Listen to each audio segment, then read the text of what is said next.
Eh, Muchísimas gracias, Isabel, Edison. Eh, pues es un placer tenerlos acá en la Universidad del Valle, en este ciclo de conferencias.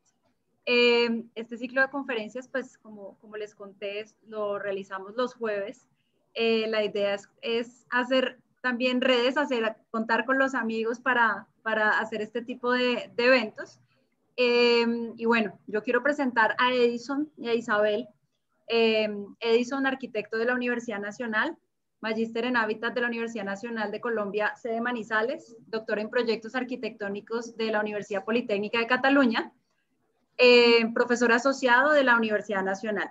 Isabel, Isabel Llanos, arquitecta de la Universidad Piloto, magíster en estudios urbanos regionales de la Universidad Nacional de Colombia, doctora en proyectos arquitectónicos de la Universidad Politécnica de Cataluña y profesora asociada dedicación exclusiva de la Universidad Nacional de Colombia.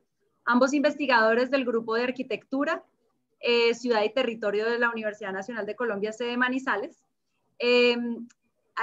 Isabel y Edison han liderado y participado en muchos proyectos urbanos arquitectónicos a manera de consultores, también en práctica independiente, consultores de la Universidad de Práctica Independiente. Destaco un par de proyectos: el Parque Tecnológico de Villa María Caldas, Malecón del Río Magdalena para el municipio de La Dorada, entre otros. Desde su labor investigativa, también autores de artículos, capítulos de libro, y pues muy centrados en el proyecto urbano, el proyecto arquitectónico, el análisis de proyectos y sobre todo en la arquitectura moderna, grandes investigadores de la arquitectura moderna. Entre los libros puedo destacar Entre tipos y topos, Jorge Gutiérrez Duque, Arquitectura, Relación formal entre torre y plataforma, entre otros. Y sus proyectos de investigación y proyectos urbanos, proyectos arquitectónicos han sido reconocidos en la Sociedad Colombiana de Arquitectos y ganador del Premio Nacional de Arquitectura en la categoría Investigación, Teoría y Crítica con la investigación Casas de Obregón y Valenzuela, 50 años, contribución a la formación de una tipología en el año 2016. Muchísimas gracias por estar acá. Les cedo la palabra y bueno, qué bueno verlos nuevamente. Muchas gracias. No sé si quieras decir algo antes o empezamos. Sí, empecemos. Muchas gracias, Liliana, y a ustedes por asistir. Estamos muy comprometidos con este buen momento que vamos a compartir, que vamos a estar juntos. Entonces, sí, vamos de una vez a comenzar. Si quieres, Isa, entonces compartamos la presentación y no sé si tienes la palabra. Viendo, Eddie, ¿la están viendo? Yo la veo, sí, señora. Liliana, ¿pueden verla? Sí, perfecto, perfecto. Listo, nosotros, como dijo Liliana, somos profesores de la Universidad Nacional en la sede Manizales. Conocemos a Liliana de tiempo atrás cuando estaba estudiando la maestría y compartimos algunas clases de esa maestría, recuerdo. Y también nos vimos después cuando estaba trabajando en la Universidad Piloto y ahora es un gusto volvernos a ver y agradecemos tu invitación y la confianza en nosotros para hablarles un poco de lo que venimos haciendo ya hace algún tiempo. Quisimos titular la conferencia La teoría en práctica porque hace parte un poco de nuestras intenciones.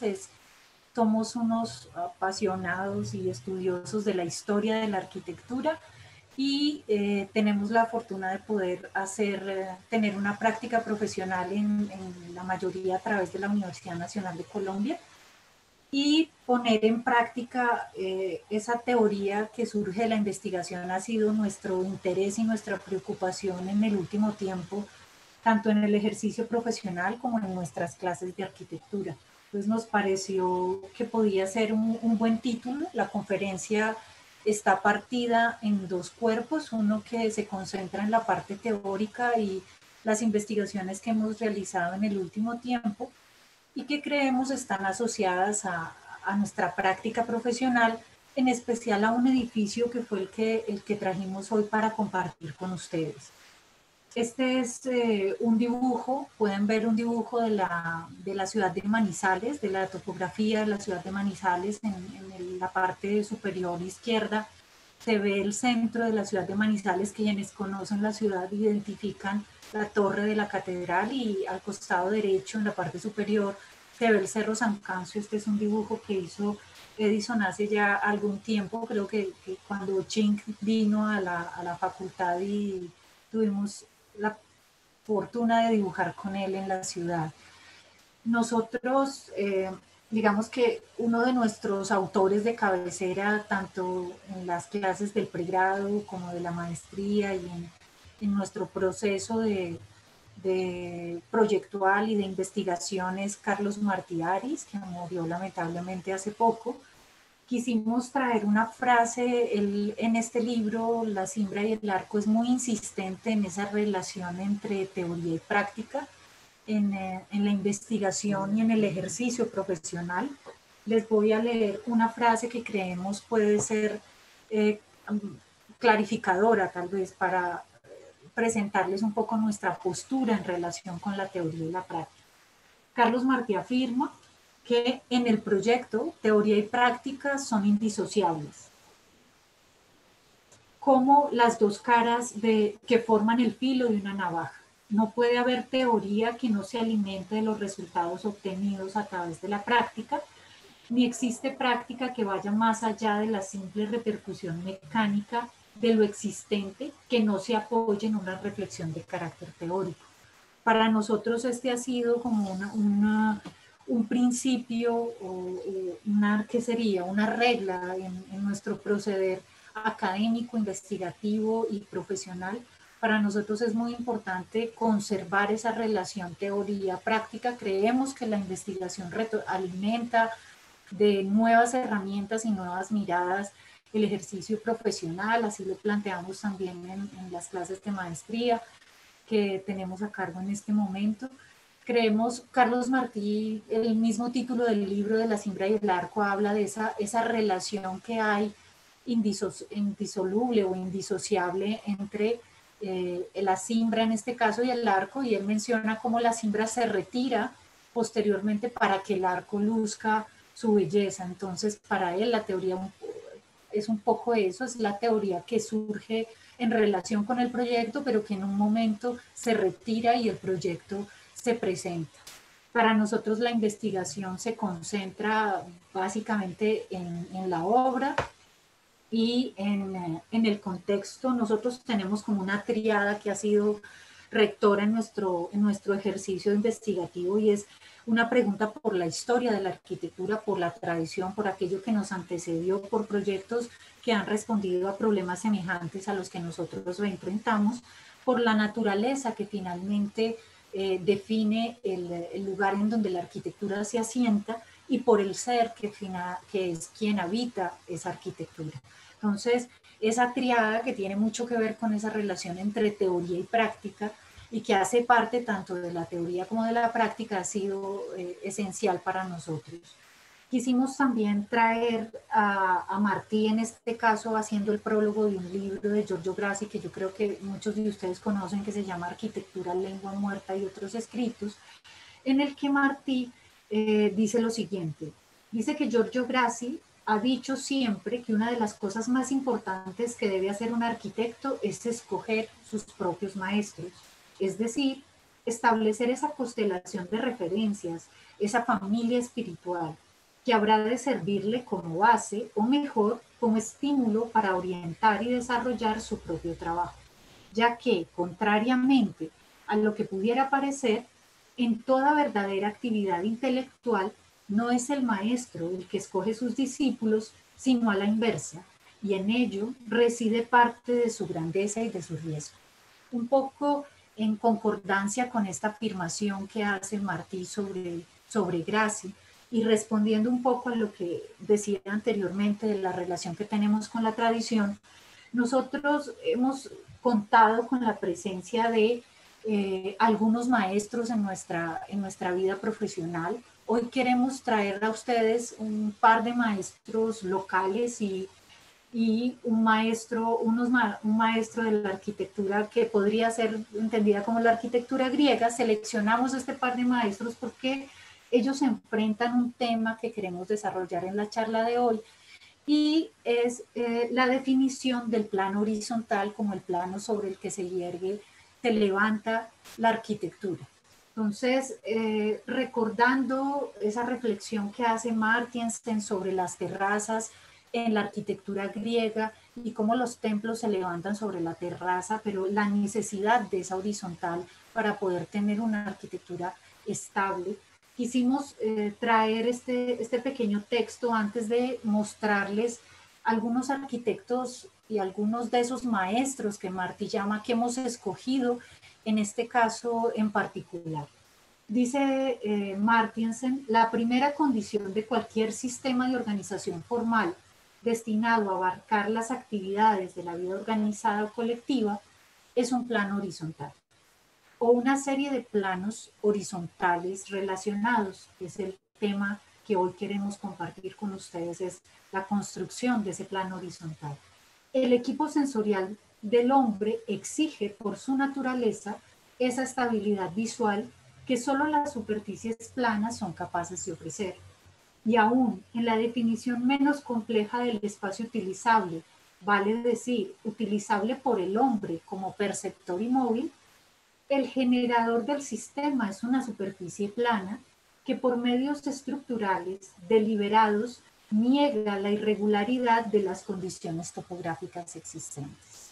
Vamos entonces a compartir con ustedes algunos proyectos que pertenecen a 3 maestros en particular y en la segunda parte de la conferencia un proyecto en el que hemos hecho uso de esta noción, de esta construcción del plano horizontal como un elemento que estabiliza y da asiento a la arquitectura.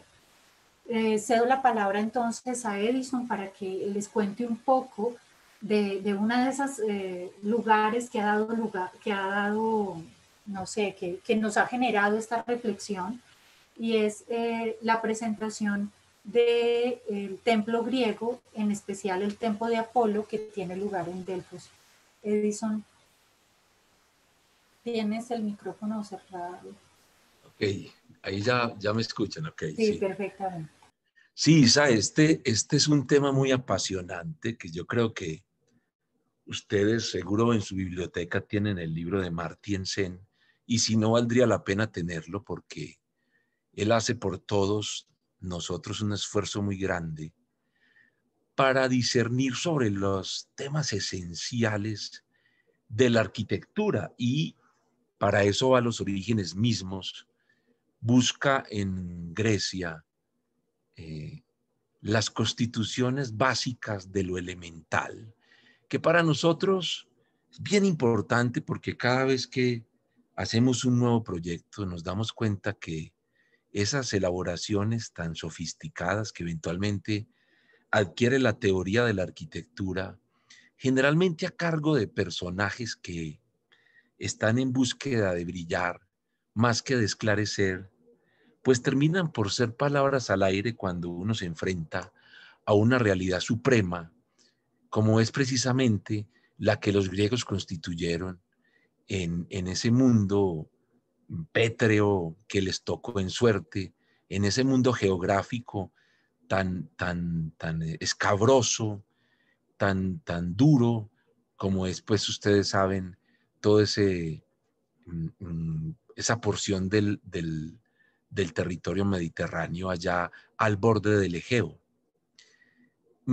Con Martiensen nosotros encontramos una claridad fundamental sobre una necesidad imperiosa para los que habitamos en estas cumbres borrascosas que son las colinas de los Andes, en Manizales particularmente, donde la horizontal no existe. Aquí, particularmente en Manizales, yo diría que en gran parte del territorio nacional, a excepción, pues, por supuesto, de las sabanas y los llanos y las eventualidades muy particulares de los altiplanos, poseemos un territorio en declive que naturalmente ofrece muy pocos lugares para implantar la horizontal. Es un artificio, es una imposición al territorio, más que al territorio, yo diría en la dimensión geográfica, al paisaje, Y los griegos pues lo hicieron antes que todos nosotros, con una solvencia que uno ve precisamente, como Isa nos dice, en Delfos, o como ellos lo llaman, Delfí, que inicialmente, y este es un dibujo que no se puede hacer hoy, el que estamos mostrando acá, porque precisamente el pasar de los años ocultó el emplazamiento de este lugar que era el más sagrado, ustedes saben, de toda Grecia, donde residía el oráculo, naturalmente, pues la gran sacerdotisa que profetizaba los eventos futuros, especialmente el futuro de las guerras. Ustedes saben pues que los griegos vivieron esos dos, por lo menos en esta época, los dos grandes episodios de las guerras médicas y la del Peloponeso, y ellos pues anhelaban siempre tener una visión del futuro que los tranquilizara. Se volvió además el banco. Ustedes saben que Delfí era el banco donde anidaban todos los tesoros de todos los griegos, y era el lugar como Suiza hoy, ¿no? El lugar en el que nadie ataca porque allá está la plata de todos. Eso es más o menos Delfí también. Aparte de ser el lugar más sagrado, era el banco de Grecia. Allá se guardaban los tesoros. Y pues Isa, pasa a la siguiente imagen, por favor. Recorrerla es encontrar esto. Este es el famoso pues dibujo de Turner, que es una recreación formidable, diría yo, un dibujo de los más bellos que conozco de la arquitectura, en el que él, muy inteligente, se para como en una vista que no es ni de vuelo de pájaro, ni a plano, ni a vista de observador, pero tampoco es una vista en perspectiva, es una fachada realmente de un conjunto que está todo construido en orden ascendente desde la vía sacra. Ustedes saben que uno va recorriendo cada uno de estos pequeños templetes que eran las urnas bancarias de los griegos, pero que luego terminaban o coronaban en la horizontal. O sea, después de hacer un trasegar en oblicuas permanentes, además con la pendiente pues acendrada por el terreno tan difícil que hay allá, y cuando ustedes o los que han ido pues lo recordarán, lo caminen, pues van a llegar agotadísimos a la cumbre.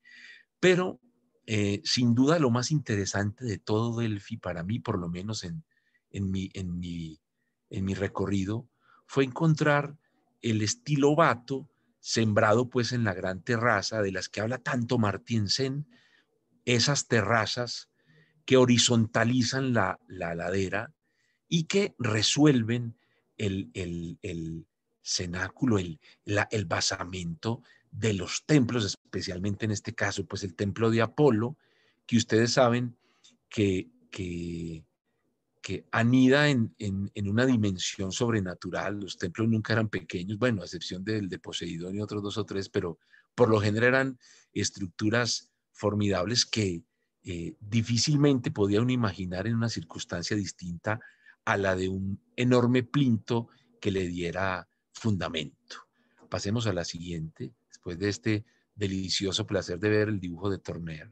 Pero bueno, aquí hay unos dibujos que elaboro en el recorrido, y como ustedes ven aquí, pues son ruinas, naturalmente son peñascos completamente destruidos en la gran mayoría de los templos. Pues queda muy poco lo que han ido reconstruyendo los griegos con los años, pero lo que sí se conserva es la ascensión, de la que hablan muchos. Le Corbusier, por ejemplo, inevitablemente la tiene que traer a colación, sobre todo en el recorrido que uno efectúa, y Ketela sacó un libro muy bello sobre esta, por lo menos unas páginas las dedica a emparentar el recorrido que uno hace cuando llega a la colinita de la capilla de Nuestra Señora del Alto allá en Roncham, cuando uno desarrolla un recorrido antes de llegar al gran tema que es el edificio o templo, en este caso pues la capilla en Corbu y Apolo en Delfí.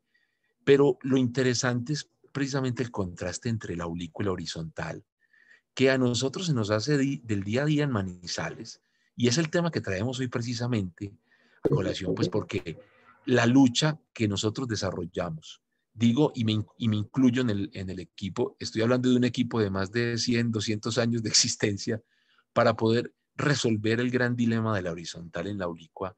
Es una cosa de la que vale de la que vale la pena hablar, y yo creo que el tiempo que ustedes van a dedicar en escucharnos. Ahora pasemos a la siguiente, y aquí hago precisamente un dibujo muy al estilo de Torner, en el que me pongo en el pleno contraste del estilobato, del plinto, de esa gran base, esa gran terraza, que es precisamente tan imponente por lo que tiene de fondo. Ustedes saben que pues el fondo del fin no es solamente estas rocas estupendas, sino también pues el Parnaso, el gran monte de los dioses, donde se suponía que residía el Olimpo, y donde viaja Cervantes con ese viaje de poetas, que ustedes tienen que haber leído alguna vez este libro hermoso de Cervantes, del viaje, el viaje al Parnaso, el viaje del Parnaso.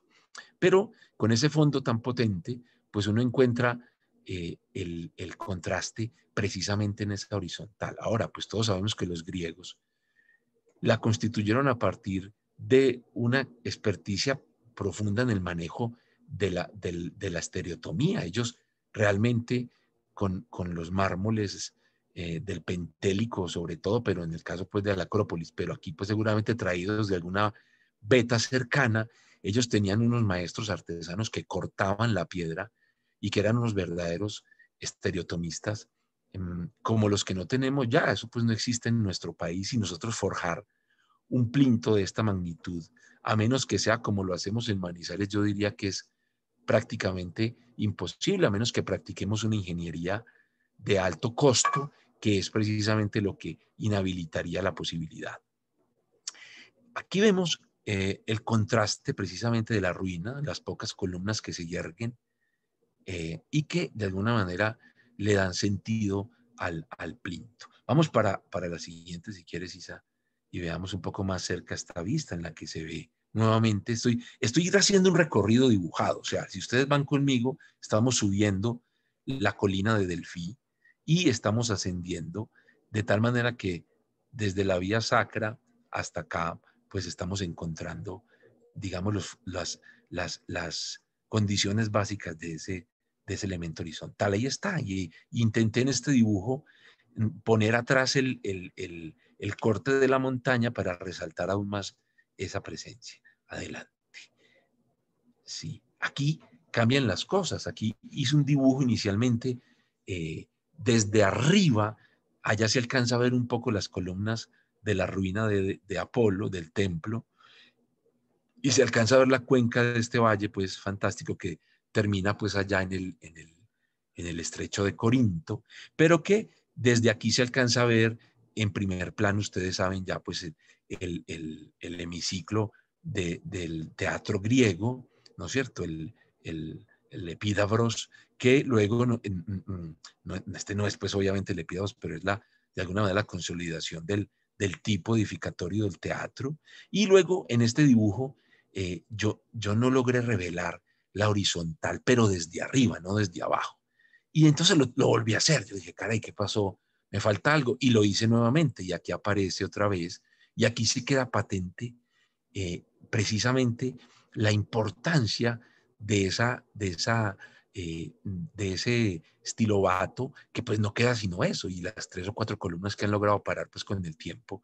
Pero me reveló algo fundamental para el juego compositivo de la pendiente y la horizontal, que estoy en eso. Yo no me he salido de ahí todavía. Ahorita hablamos un poco más de las consecuencias de esto, pero entendí que precisamente era la única manera de ordenar todo este universo. Los griegos entendieron que poner el templo de Apolo en el punto medio de Delfí, incluso antecediendo al teatro, les permitía organizar ya no solo el entorno inmediato del gran conjunto ceremonial, sino pues toda la vista suprema que se ejerce desde ahí, que es formidable. Adelante. Pero quería mostrar ese contraste entre los dos por esa razón. Isa, ¿quieres hablar un poco de este dibujo o hablo yo? Sí, Eddie, si quieres cuenta un Sí. poco. Ah, bueno, no, este dibujo es un dibujo que a mí me gusta mucho. Es un dibujito muy sencillito, pero es el dibujo de Colombia en corte. O sea, nosotros conocemos una Colombia en plano, es obviamente el mapa geográfico, pero Isa anima un bocetico muy feito, pero que da cuenta de lo que somos nosotros realmente en una condición geográfica en corte. Por supuesto que no tenemos que dibujar todas las cordilleras para poder entender que nosotros tenemos estos 4 escenarios geográficos y que nuestra arquitectura está inevitablemente signada por esta condición. Hay una arquitectura del litoral, indefectiblemente se ciñe primero a la exuberancia del clima de la sabana tropical, que está pues casi a nivel de mar, y que genera una arquitectura bastante controlada, sobre todo por los efectos climáticos que produce la entrada y salida del viento. Naturalmente la mecánica solar es fundamental acá, pero yo diría que el enfriamiento y calentamiento del mar produce lo que es más importante para ellos, que son las corrientes de aire que definen pues la posibilidad de una arquitectura confortable. Eso que está allá en la puntica, pues al borde del mar, es una manera que obliga. Hay otra que nosotros hemos reconocido inevitablemente, que es la nuestra, que es la que llamamos la arquitectura de montaña. De hecho, uno de los títulos que lee ahora en la introducción Liliana, un libro que está en este momento en el horno, a punto de publicarse, que se llama Entre tipos y topos, es un libro dedicado a la arquitectura urbana de montaña, y es precisamente uno de los temas que vamos a tratar hoy específicamente para reconocer el nacimiento de la horizontal en la ladera, en la pendiente de la montaña. Un tercer tipo, y eso me gusta mostrarlo como antecedente, es el de ustedes. O sea, Colombia tiene una serie de valles que establecen una arquitectura muy particular, que no tiene nada que ver con la de la sabana ni con la de la montaña, y que en sí misma genera un sistema tipológico. Isa ya avisaba desde hace un rato que nuestras grandes categorías están definidas por la naturaleza, la historia y el ser. Y en este caso, reconocer la naturaleza en este corte y sobre todo reconocer que define una arquitectura según su posición es clave para poder, digamos, no solo transmitir, sino también rehacer. El último sistema que nosotros reconocemos es el del altiplano, es el que aparece eventualmente en algunas zonas muy particulares de los Andes, y aquí pues específicamente en el altiplano pues cundiboyacense, donde se desarrolló esa otra arquitectura de plan en la que juegan unas variables muy diferentes. Este cortecito tan sencillo nos aclara la geografía que eventualmente es tan confusa en la planimetría pues orográfica del mapa de Colombia. Adelante. Sí, yo creo que aquí podríamos entonces compartir con Isa un poco de comentarios. Si quieres, Isa, yo Sí. antecedo y digo que uno de nuestros temas fundamentales de estudio, uno de nuestros grandes amores, es Obregón y Valenzuela. Ustedes saben que pues hemos tenido la oportunidad de presentarle al país algunos productos académicos que han surgido inicialmente de nuestras tesis de doctorado, han surgido en principio de los trabajos de investigación que hacemos en nuestros semilleros de la Universidad Nacional, pero que siempre buscando consistencia hemos tratado de enfocar en desvelar los secretos de una arquitectura que ha estado muy cubierta, digamos, por los velos por los velos que se tendieron en los años 70 y 80 sobre la modernidad. Es una queja, si lo quieren ver así, si lo quieren entender así, sobre ciertas posturas de los teóricos fantásticos y poderosos que nos hacen a nosotros una base, que son nuestros, digamos, amados profesores ya reconocidos. Ustedes los conocen muy bien, que fueron importantísimos en esas épocas y que ahora lo son más, pero que sin duda percibieron en la modernidad, que ellos llamaron internacional, un tufillo de lo exógeno, de lo extraño o externo a nosotros, que yo creo que les hizo verlo con unos ojos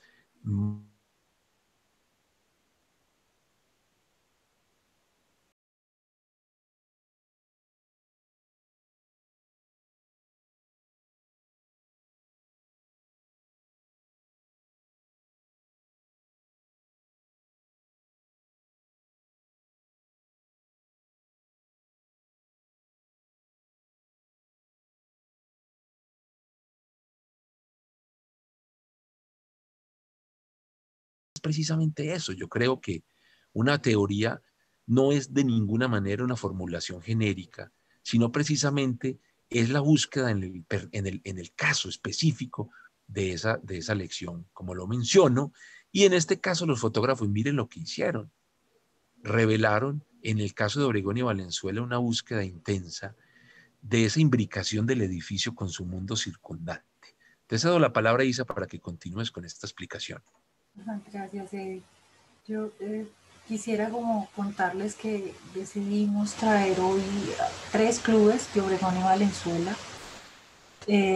Los 3, 2 de ellos son urbanos. Este es el Club Campestre de Ibagué, que se encuentra en la periferia de la ciudad. Ya no es tan periferia, ya está un poco más urbanizada ese sector de la ciudad. Este club, como Edison les dice, nos parecía clave mostrarles, uno, porque se encuentra en un terreno en donde la topografía desciende hacia el valle del río Conveima, que es el valle que rodea por el perímetro, por uno de los perímetros de la ciudad de Ibagué.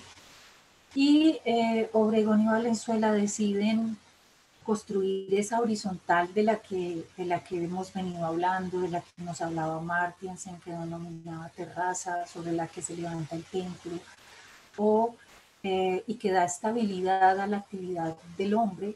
Ellos levantan este club, estas 2 fotos, aunque son, creo que ambas de ellos, las 2 fotos anteriores son de Paul Bert. Estas sí son fotos tomadas por Rafael Obregón y José María Obregón. Me parece que muestran un poco cuál era la intención del club en relación con el paisaje. Lo que vemos al fondo es el valle del río Conveima que les mencionaba. El club se ubica en la parte alta de la colina y se construye un basamento o terraza, si lo queremos ver así, sobre la que se localizan gran parte de las actividades contingentes del club, y de esa manera consiguen liberar la planta y proyectar todo el perímetro del club en este piso, generar un pabellón en la parte alta. Ustedes saben que Ibagué tiene un clima cálido y entonces ellos proyectan tanto como les es posible el alero y de esa manera protegen una fachada que quieren abrir al paisaje. Como decía Edison, hoy les vamos a mostrar algunos ejemplos de la arquitectura de Obregón y Valenzuela en la que queda patente o queda demostrada esa relación o ese interés en tejer una relación estrecha con la naturaleza, en este caso con el lugar que les rodea. Lo hacen nuevamente en Cartagena. En Cartagena ya tienen un club que está en una zona más consolidada, no en la periferia, pero lo que podemos ver allí es, en la primera foto vemos el basamento en piedra, nuevamente, que les permite regularizar, pero también elevar, ¿no? Levantarse un poco y ver desde ese punto privilegiado, en este caso el horizonte marino. Yo creo que en el caso de Rafael, sobre todo, muy cercano a ese horizonte marino, muy navegante, pues yo diría que incluso en su obra está presente la búsqueda de esa ausencia de límite, ¿no? Del límite poco claro. En este caso levantan el basamento y ubican allí parte del comedor y lo proyectan hacia el horizonte marino. Nuevamente en esa búsqueda de la relación con el paisaje próximo y con el paisaje lejano. En Manizales ya casi que se vuelve una necesidad levantar, escalonar, en este caso el edificio se se escalona, se parte. En la foto de la derecha alcanzamos a ver un poco una imagen interior en la que se observa un espacio de doble altura que conecta con la piscina hacia la terraza y con los salones en la parte superior e inferior. El Club Manizales se encuentra en el centro consolidado, entonces las posibilidades de establecer una relación más inmediata y directa con la naturaleza eran pocas, pero en Manizales hay una condición particular y es el desarrollo de la ciudad ha sucedido en un lugar a lo largo de una cuchilla y la ciudad desciende con pendientes pronunciadas hacia los costados de esa cuchilla y eso les permite a gran parte de las viviendas, los edificios residenciales, comerciales, tener acceso a una vista maravillosa que es el horizonte montañoso, ya no el horizonte que veíamos ahora en Cartagena, sino un horizonte que Obregón y Valenzuela se encargan de presentarnos en todas las imágenes. Este dibujo es un dibujo de la oficina de Obregón y Valenzuela y en la derecha una foto que aunque no tiene exactamente el mismo punto de vista, sí nos presenta la piscina y un poco la intención de abrir ese paisaje, ¿no? Esta piscina, esta terraza como un jardín suspendido, corbuseriano, o una reproducción de ese plano térreo, ese plano base que no podían tener por la ubicación del club, que reproducen en la parte alta y generan a través de materas esa naturaleza que incorporan en las actividades sociales y esa proyección hacia el horizonte montañoso del que hablábamos hace algún rato. Esta es nuevamente parte de la piscina que está cubierta, hay una parte cubierta y descubierta, y este es uno de los esquemas iniciales que plantean ellos. Inicialmente tienen toda la piscina descubierta, después cubren parte de ella, pero siempre presente esa geografía, ese paisaje lejano que creo que para ellos era esencial en su arquitectura cuando era posible, o los jardines en muchas de las casas del altiplano, pero en este caso en donde la ladera contribuye a la posibilidad de elevar el edificio, liberar la planta, porque en esos bajos se ubican muchas de las actividades. Creo que ellos fueron unos maestros en la resolución de este tipo de problemas, el enfrentar este tipo de problemas. Esta es una perspectiva que hacen del comedor y nuevamente el objeto de atención es el horizonte montañoso lejano. El edificio se quiebra, pero se abre en la medida de lo posible hacia la parte posterior del predio, que es en donde está esa geografía. No sé, Eddie, si quieres agregar algo de Obregón y Valenzuela o de repente empezar con Jorge Gutiérrez Duque. Es un mínimo comentario para resaltar la potencia de la terraza. O sea, no es una terraza a tintas medias, no es un gesto de complemento, no es un aditivo, un dispositivo que se anexa, no, es todo el edificio, o sea, la estructura fundamental, el espacio clave de toda esta arquitectura es precisamente esa gran terraza, y todo lo que aparece es sucedáneo, es una consecuencia de esa terraza, es lo que queremos decir precisamente hace rato, Isa, con las fotografías que has mostrado, revelan precisamente que el edificio es la terraza, más que lo otro, ¿no? Quería hacer ese comentario para que al auditorio le quedara más claro. Perfecto, yo creo que si quieres cuentas un poco, yo voy a hacer la introducción y continúas con Jorge Gutiérrez Duque. Como tú decías hace algún rato, esa investigación que realizamos con un grupo de estudiantes de la universidad que son siempre nuestros mejores aliados y compañeros de investigación porque se apasionan por conocer esa arquitectura que de repente está tan cercana pero que nunca nos hemos interesado en ella. Entonces en la escuela hemos encontrado en ellos un equipo formidable. Estas fotografías en la gran mayoría no son, son de ellos. Ellos han realizado gran parte del material gráfico de este libro Para nosotros fue un descubrimiento, creo yo. Habíamos tenido un interés en algunos de los proyectos de la arquitectura local.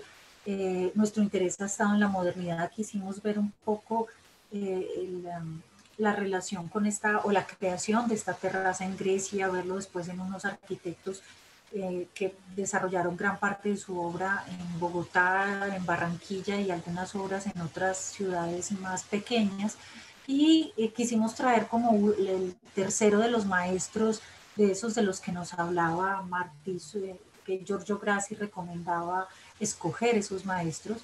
Para nosotros la solución en montaña pues la tuvieron que concebir aquellos que tuvieron todo su ejercicio profesional en una ciudad difícil como es Manizales, por esa condición topográfica. Y en ese lugar surgieron proyectos como este. Hoy quisimos solo concentrarnos en Jorge Gutiérrez Duque, porque en realidad son un grupo de arquitectos, unas 4 o 5 firmas de arquitectos locales, pero Jorge Gutiérrez Duque en especial se concentró en la construcción de esa terraza sobre la cual levantaba sus casas y establecía nuevamente una búsqueda, yo diría que frenética, un poco de ese paisaje que en Manizales está por todas partes rodeándote y al que tienes acceso desde muchos de los puntos en los que te localices. Aquí hay un barrido por algunas de esas casas o de esas calles que son características en Manizales, que tienen esos muros de piedra cuidadosamente elaborados, con una textura que creo yo son parte de su urbanidad, todos con escaleras y distintas maneras de ascenso, planteando distintos ascensos hacia las casas que siempre se ubican en la parte de arriba y que tienen esa relación urbana tan potente con el peatón y con la geografía lejana. No sé, Eddie, si quieras continuar con Jorge Gutiérrez. Sí, claro, Isa. Yo quiero antes hacer un comentario para esclarecer la manera de operar nuestra en ese universo teórico, pero también práctico, que es a fin de cuentas el tema de hoy. Se puede suponer, y yo creo que muchos lo han hecho, que Isa y yo estamos un poco comprometidos moralmente con unos temas y pues el de la modernidad podría suponerse como un tema que uno escoge a libertad, entre otros tantos, porque quiere construir seguramente un acervo intelectual, pero también hacerse un nombre en el escenario, pues, por lo menos nacional de la academia. No, eso es mentira. Nosotros no tenemos ningún compromiso con la modernidad, ni ningún compromiso moral con ninguna arquitectura.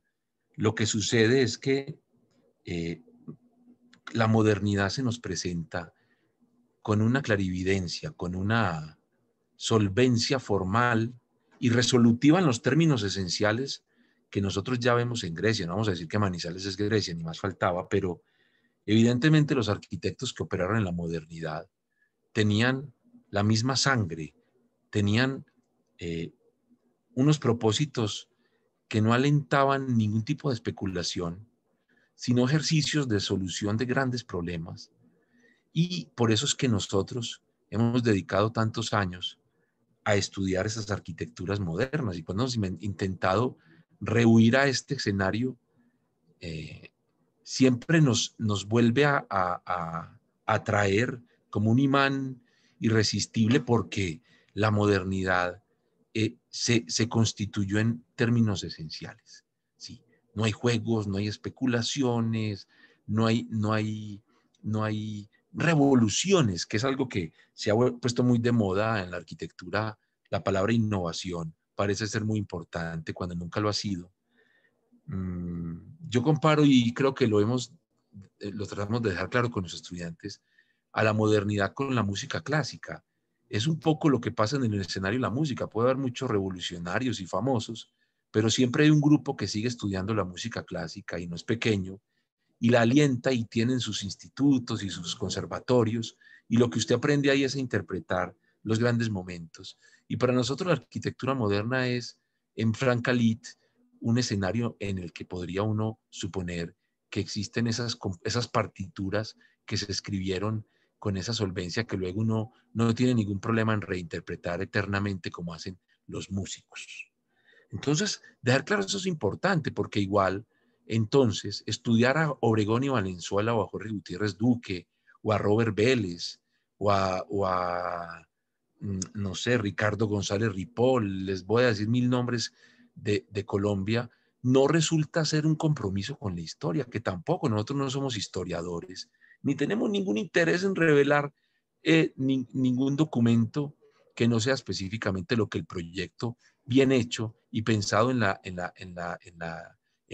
los problemas temporales de la arquitectura nos dé a entender. Esa claridad la quería hacer para explicar entonces y anteceder a Jorge Gutiérrez. Jorge Gutiérrez, un arquitecto local, muy local de Manizales, acaba de morir hace 15 días a los 96 años. Murió, obviamente muy reconocido por nosotros, por lo menos, y simplemente se nos presenta en el día a día de vivir la ciudad. Cuando recorríamos Manizales al llegar, no somos de acá, empezamos a ver una serie de edificios que tenían un montón de cualidades que probablemente ustedes también lo tengan en sus ciudades. Y dijimos, ¿de quién es este edificio? Oye, Isa, mira qué buen edificio, qué buena casa, ¿de quién es? Pues resultó que eran todas del mismo señor. Cuando lo encontramos, era un caficultor que había abandonado la arquitectura hacía varios años, que se dedicaba a otras lides comerciales y que la hizo en el ánimo más anónimo que se pueda uno imaginar, como Obregón. Ya decía yo en alguna ocasión, cuando Isa se encuentra ¿cómo se le llama este texto póstumo que publican de los recién fallecidos? ¿Obituario? El obituario de Obregón y Valenzuela en el periódico, creo que El Tiempo del Espectador dice, ha muerto un gran deportista. Y en el párrafo final dicen por allá, y además era un buen arquitecto. Oye, Obregón y Valenzuela era uno de los mejores arquitectos de nuestra historia. Sin embargo, no trascendió como tal en los círculos, y eso es bueno. Eso es bueno porque no usó la arquitectura como el bastón para encumbrarse socialmente ni demás. Este señor igual, empezamos a encontrar una serie de arquitecturas, todas con un elemento que las caracteriza, aparte de una arquitectura soberana en la composición, en el orden interno, en la tectonicidad, cosas que por desgracia no podemos comentar hoy por falta de tiempo, pero que algún día valdrá la pena hacerlo. El maestro Gutiérrez acude a la historia, o sea, recurre a los conocimientos ancestrales locales para restituir la horizontal en una sistematicidad que permitía hacer plintos incluso de 3 pisos cuando iba a construir una casa de 1 piso. Escúchenme esto, construir plintos de 3 pisos para una casa de 1 piso. O sea, en términos actuales, eso sería una locura porque pues implicaría casi que gastarse el presupuesto de la obra en la cimentación. El maestro, y ahí está Misa mostrando unas fotografías muy elocuentes del tema, recurre al relleno hidráulico, que es un sistema bastante antiguo que usaron los colonizadores, los que llegaron desde el sur de Antioquia a buscar cómo construir en estos terrenos difíciles, donde no debería haber existido una ciudad nunca, construir esa horizontal con el agua. Aquí realmente no hay mano de obra importante. Lo que ellos hacen y lo que luego Jorge Gutiérrez entendió que debía incorporar en la modernidad es poner un chorro de agua a lavar el terreno que se va devastando lentamente y creando sobre unos estacados que ellos van subiendo en la medida en que se consolida el cieno del barro que ellos van botando con una manguera simplemente. Hay que esperar unos meses. Un plinto de esto se podía demorar 7 meses en hacerse solito. Le ponían una bomba sobre cualquier afluente y empezaban a botar agua de tal manera que se fuera devastando lentamente el terreno hasta consolidar una capa de tierra tan sólida que luego simplemente la piedra se ponía casi que como un pañete más que como una contención. Entonces, la suposición inicial que uno tiene cuando ve un plinto de esta magnitud soberana es que esas piedras son un muro de contención y no, no lo son. Son realmente un sistema de consolidación, yo diría hidrófuga, pues para que la tierra que se consolidó en ese sistema de irla apilando en el relleno hidráulico, pues terminara por estructurar un sistema arquitectónico, que luego con la naturaleza, como lo ven en esas fotos, pues cierra una pieza fundamental para encumbrar estas casas que están viendo, sobre ese plinto, a veces jugando a saltarla encima, a veces creando el vacío para crear la transición, el umbral hacia el paisaje, y bueno, transversalizando la mirada desde los patios interiores de ese plinto construido y artificial, aunque parezca natural. Es como construir una pirámide hoy día para poder ver el paisaje al otro lado de la casa. Esas tubos de paisaje son un patrimonio de nuestra arquitectura local y obviamente vinculan el interior con el otro gran componente fundamental del paisaje, que es precisamente la orografía o la geografía que llega a presentar pues los eventos de los nevados como gran, de alguna manera, espectáculo del asunto. Bueno, Isa, querías pasar a la siguiente imagen para mostrar una arquitectura que no solo se quedó en la casa, también se fue a los edificios. Este edificio es de Jorge Gutiérrez, es una torre hermosísima de vivienda, en la que él vuelve a activar la idea de proyección del plano horizontal, en este caso de la avenida. El único plano horizontal que tenemos en Manizales es esta avenida, se llama la Avenida Santander y es la colina de la montaña, o sea, es la cuchilla de la montaña, es la cumbre de la montaña. Jorge Gutiérrez tiene conciencia de que debe extender ese plano al máximo posible dentro de su predio y crea un plinto con los parqueaderos, por supuesto, que es público, naturalmente como debe ser. Extiende la horizontal al máximo. Por desgracia, el vecino fue muy bruto y no entendió que eso era un mirador al paisaje, que es espectacular. Y le puso un muro blanco, ustedes lo ven ahí. Qué desgracia, la ignorancia de los contemporáneos es a veces ofensiva, porque no leen la historia en los términos de una lección y la desprecian como en este caso. Lástima. Pero igual el maestro constituye este gran balcón que aquí lo vemos funcionando. Miren cómo el pasamanos no existe. Ahí lo que hay es una maceta muy a lo Obregón y Valenzuela, bajita pero ancha, que permite integrar perfectamente todo ese basamento que es público, ¿no? Desde el acero no entra directamente a este elemento y llega hasta el confín mismo para ver, pues obviamente, el paisaje al final de todo. Esto es una arquitectura que inevitablemente te tiene que permear y que te tiene que llevar a hacer tu propia arquitectura. Esa es la hipótesis nuestra. La historia no es un dato, la historia no es información, es formación, sin el in, sin el sufijo, sin el prefijo que le quita todo el valor a la forma y que en este caso para nosotros se vuelve trascendental porque la lección está claramente dada, o sea, nos está dictando cátedra un maestro. Adelante. Sí, igual, estos son pues espacios interiores de estas torres. Yo creo que lo importante ya lo vimos, Isa, esencialmente pues ese vínculo con el paisaje. Nosotros, así como les decía Edison, esa arquitectura local o la arquitectura griega, en momentos distintos, en lugares muy distantes, ha habido soluciones semejantes, ¿no? Como decía Edison, no pretendemos decir que la arquitectura manizaleña es semejante o es igual a la arquitectura griega, pero frente a un problema similar, en distintas latitudes la solución ha sido semejante con la materialidad y el desarrollo técnico con el que se cuenta. Para nosotros,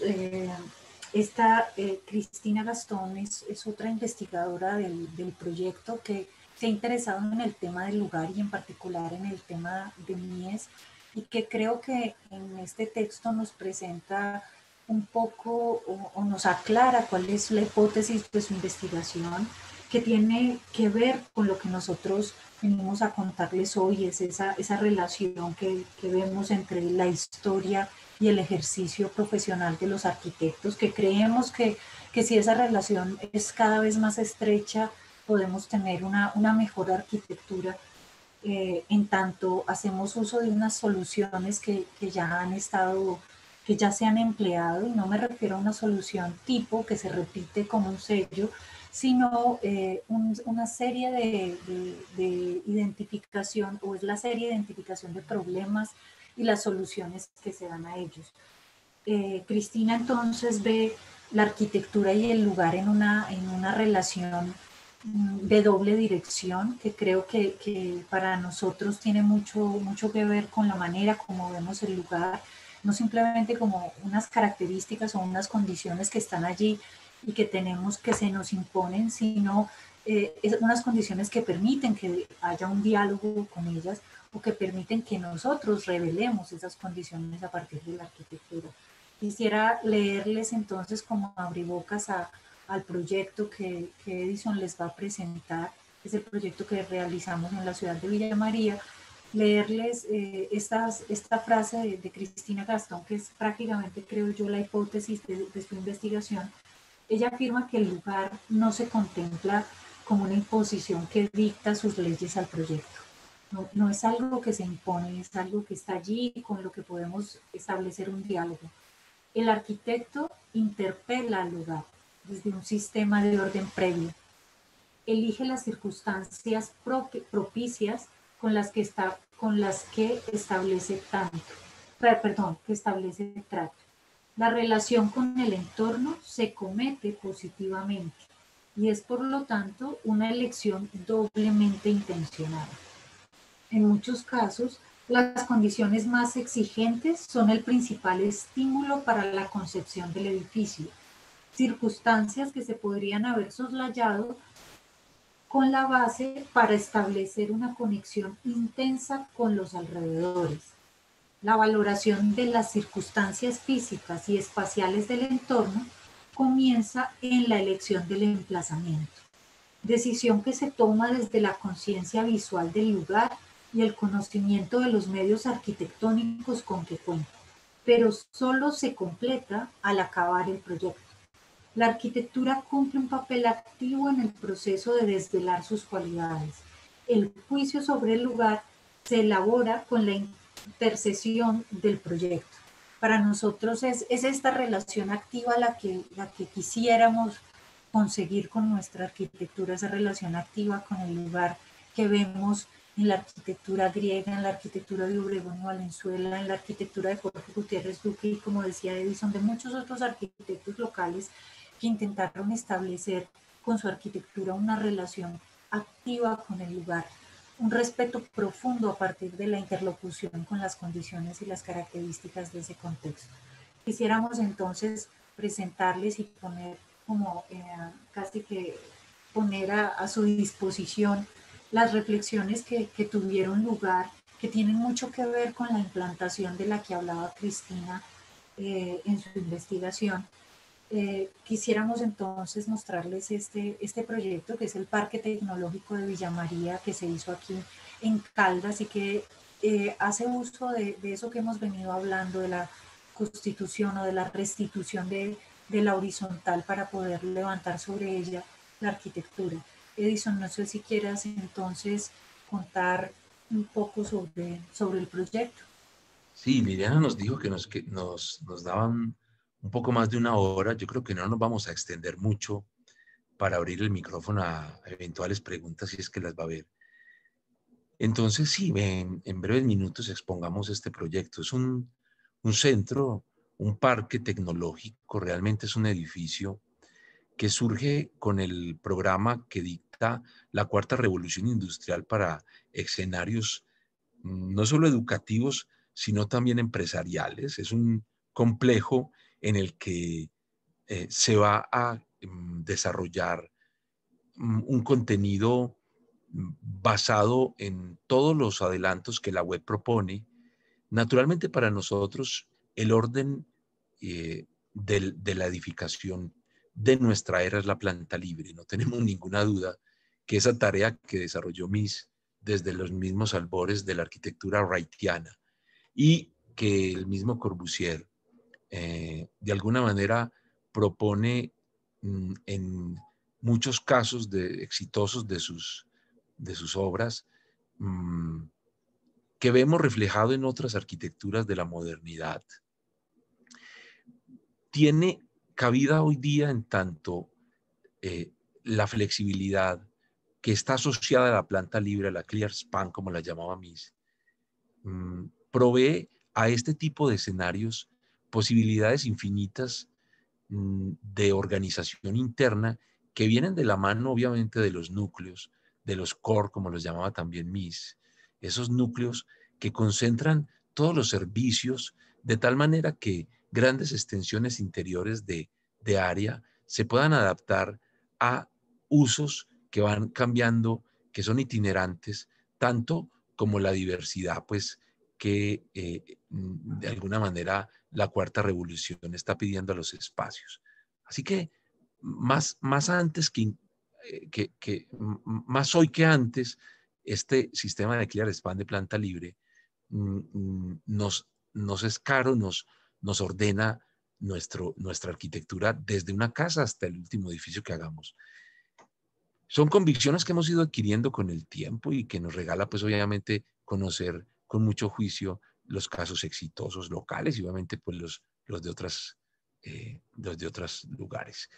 Y otro gran tema de esta arquitectura, antes que hablar de la extensión de la horizontal urbana, que es el tema gordo, es el exoesqueleto. Nosotros venimos trabajando también hace unos años con sistemas que desarrollan una estructura externa. Nos cansamos de pelear con las columnas al interior, nos agotamos de ver la dificultad que existe de parte de los constructores de lo público para construir una arquitectura que no sea lo eminentemente estructural. No nos mintamos, los constructores de lo público son constructores de carreteras que tienen los grandes K y que se ganan las licitaciones, y que cuando dejan de excavar o sembrar concretos, terminan la obra para ellos y todos los detalles entran en crisis, precisamente porque no es su fuerte, porque constructores de arquitectura en este país hay realmente muy pocos. Y para nuestra desgracia, los que se ganan estos temas siempre son, pues, gente de obras civiles. Nosotros hemos entendido que poner la estructura fuera del edificio no solo trae grandes ventajas a la planta libre, sino que resuelve la esteticidad, o sea, que la estructura sea la arquitectura. Mies lo dejó claro, en su arquitectura era evidente, la arquitectura, pues, de los pabellones, tanto unidireccionales como los isótropos, pero sin duda ponerlo en práctica es complejo, a sabiendas de que los ingenieros no están asociados a la arquitectura. Hace unos años le preguntábamos a Méndez da Rocha cómo podía uno resolver el problema entre la disociación entre arquitectura e ingeniería, y nos volvía a preguntar, ¿qué? Nosotros, maestro, la disociación entre arquitectura e ingeniería, y él otra vez, no entiendo la pregunta, me la repiten, por favor. Hasta que cayó en cuenta y dijo, no, es que ese problema yo no lo tengo ni aquí existe. Aquí la ingeniería y la arquitectura son una sola cosa. En Colombia, por desgracia, esa disociación es patológica y perversa, y hemos caído en una trampa, en un hoyo sin fondo, que lleva a que los ingenieros desprecian a los arquitectos y nosotros, por rebote, pues nos queda más que hacer. Pero crear esa asociación sería una de las soluciones más interesantes de los problemas que está viviendo la arquitectura de hoy, pensamos nosotros en el país, y es precisamente llevar al ingeniero a la arquitectura, o sea, que entienda los valores de la forma. Bueno, con ese antecedente puedo entrar en el otro gran tema gordo que de alguna manera transversaliza casi todas las obras que nosotros hacemos. Aquí traemos una en especial en la que extendemos, y como ustedes ven en esos bocetos, todo lo posible, la línea, perdón, el plano noble, el plano tierra que está asociado a la ciudad. Hasta el último extremo de la cota 00 es pública en este edificio. Eso fue una batalla también dura con los gestores que querían poner en arriendo, pues, cada centímetro cuadrado, pero logramos convencerlos de que un gran atributo de la arquitectura es la urbanidad. Con tristeza vemos cómo se cierra la arquitectura en los últimos años, sí que ha pasado, la planta noble, la planta urbana, si la quieren llamar así, se está cerrando al público, con el miedo, por supuesto, del ladrón, del que entra pues a pedir, del que, bueno, que se quiere llevar algo, pero no quisimos caer en esa trampa y defendimos a capa y espada la constitución de un plinto, que por supuesto en este caso pues no es una gran relleno de tierra lavada, sino sedimentada, sino útil hasta el extremo. Aquí vemos, si quieres pasar la vista, Isa, vemos ensayos que hicimos tratando de poner el exoesqueleto. De hecho, estos edificios los hemos hecho en otras ocasiones. Ensayos que hicimos para poder entender cómo se pone un edificio encima de otro, siempre con la transición libre. Si uno no tiene la transición libre, está malo. ¿Sí? Hemos visto muchos casos y estudiamos varios en los que se pone un basamento, una plataforma, y luego se le pone directamente encima del edificio. Ahí hay un error de procedimiento, un error tipológico, pensamos nosotros. Y en este caso lo que hicimos fue precisamente constituir dos edificios, como se ve en el esquema del extremo, en la base y dos edificios encima, muy hermanados en su arquitectura, que permitieron entonces proyectar el plano urbano hacia el paisaje. Pasemos otros dibujos y los vemos. Este es el esquema, yo diría que final.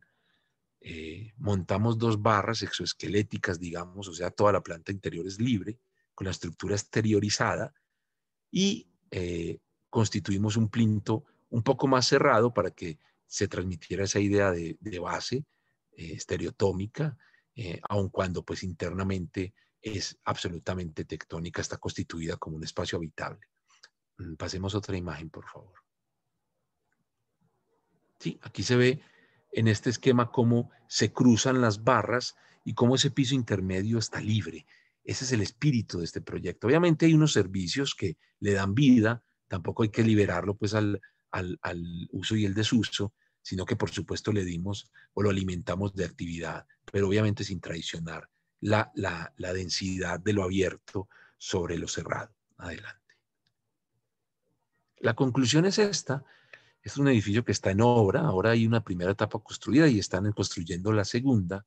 Es un sistema, pocos efectos, nunca van a encontrar en nosotros manierismos innecesarios que por lo general pues no hacen falta, y si la estructura en este caso no lo resolvía, estábamos fritos. O sea, no hubiéramos podido resolver esto con forritos de chapitas verdes fosforescentes llenas de huequitos con forma de hojas, que es lo que están haciendo hoy día muchos arquitectos para engañar, digo yo, al público y al cliente, poniendo un montón de forros de chapoletas, de chapetas que no entiende uno para qué sirven.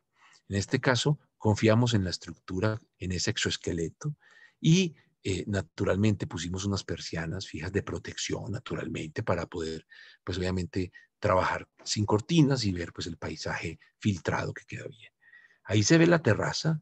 Devuelven un momento, Isa. Ahí se alcanza a ver la terraza, cómo la constituimos para proyectarle el paisaje, y las barras pues sacándole todo el partido al predio. Aun cuando el predio era pequeño, logramos precisamente montar a caballo esto con la transición. Si no hay transición está mal. Eso lo aprendimos en el trabajo que hicimos sobre Torre Plataforma en Colombia. Si hay transición, las cosas funcionan, y esa transición debe ser pública. Adelante, Isa, no hace falta poco para terminar el tiempo. Aquí se ven los planos del plano de base, ¿no es cierto? Se ven proyectadas en blanco las dos barras. Sí, yo creo que podemos pasar al siguiente. Este es, digamos, sí, este corte se ve mejor. Aquí se ve la primera etapa, falta el segundo piso, pero se ve cómo logramos proyectar la horizontal de la calle hasta el extremo del lote. O sea, uno puede entrar a la última esquina del predio por ese nivel, eso, exacto. Puedes circular por todo este, ahorita vemos otras fotitos de eso. Pasemos. Es simple, es una idea plena, una idea sin amagues, sin ambivalencias, es pleno. Había que liberar todo el plano noble, y con eso ya teníamos el 90% de lo que íbamos a lograr, si es que se logró algo. Ahí se ve el edificio en su entorno. Es un montaje, apenas va una etapa, pero copiamos para que quedara ya como va a quedar el sistema distribuido sobre su gran plinto. Y luego, veamos la siguiente. aquí está en obra, aquí se está constituyendo ya, falta medio piso de esa barra y la otra completa. Esperamos que en unos meses esté ya terminado. Y devuelven un momento, Isa, por favor. Y ahí es, bueno, ¿no? Esa foto, sí, ahí se ve el gran balcón, ese es el gran balcón urbano, y devuélvelo un momentito.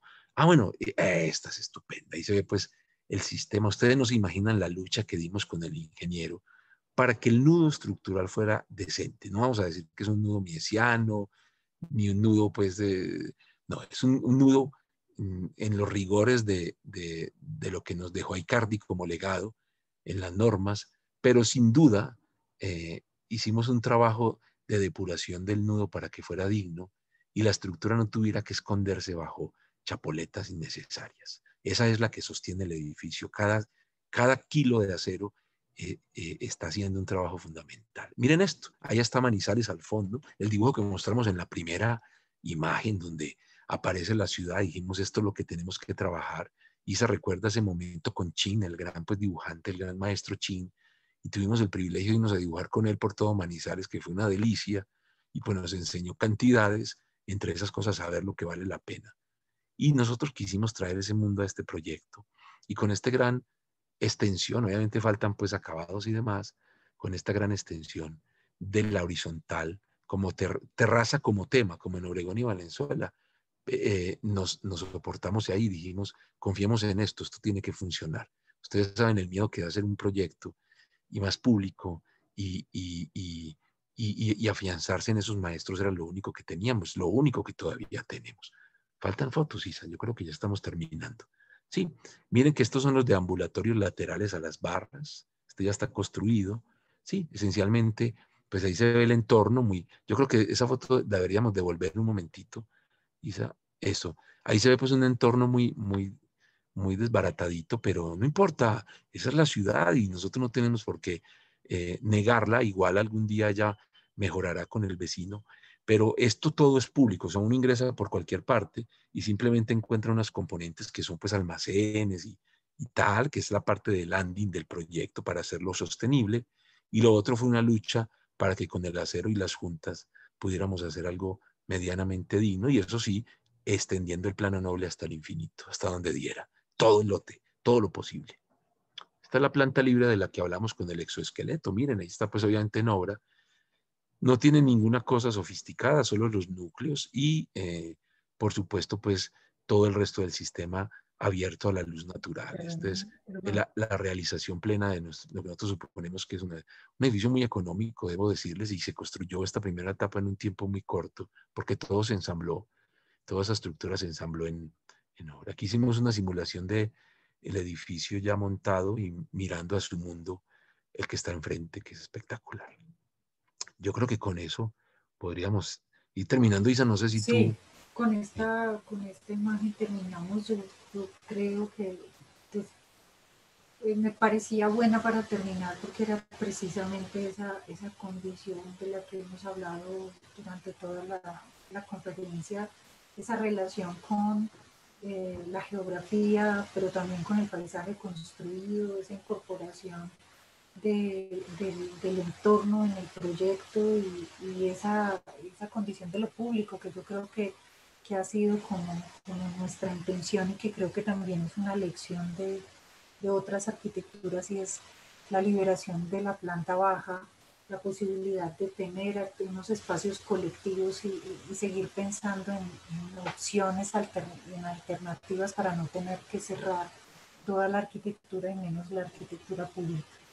Yo creo que ya con eso, Debbie, Liliana, con eso terminamos. No sé si quieren hacer algunas preguntas o cómo proceden. Sí, sí, muchas gracias Isabel y Edison. De hecho, ya tengo aquí turno en el interno. Tengo tres en lista. Pues no, ahorita no voy a preguntar yo. Voy a darle la palabra a Francisco Ramírez, seguido de Pablo Buitrago y luego Carlos Cerquera. Francisco, ¿estás por ahí? Pues, es una curiosidad. Voy a hacer una pregunta que es una curiosidad, pues, que me da pena preguntarla. Y lo estoy viendo con esta foto. Después ya vi las cruces de San Andrés más seguidas. pero tenía una curiosidad, ¿por qué el ingeniero propuso esa cruz de San Andrés en el voladizo? Sí, porque sí, en la forma de armarlo, pues me pareció como raro, ¿no? Pues pregunto, es muy tonta esa pregunta, pues dada la belleza de la exposición previa, esto pues le da una carga prosaica que me avergüenza un poquito. Y la otra pregunta es que ustedes la escribí antes que estaban avisando la exposición, que estaban diciendo que le iban a acabar. ¿No es posible un bonus track? El proyecto de Valledupar. Sí. Ya.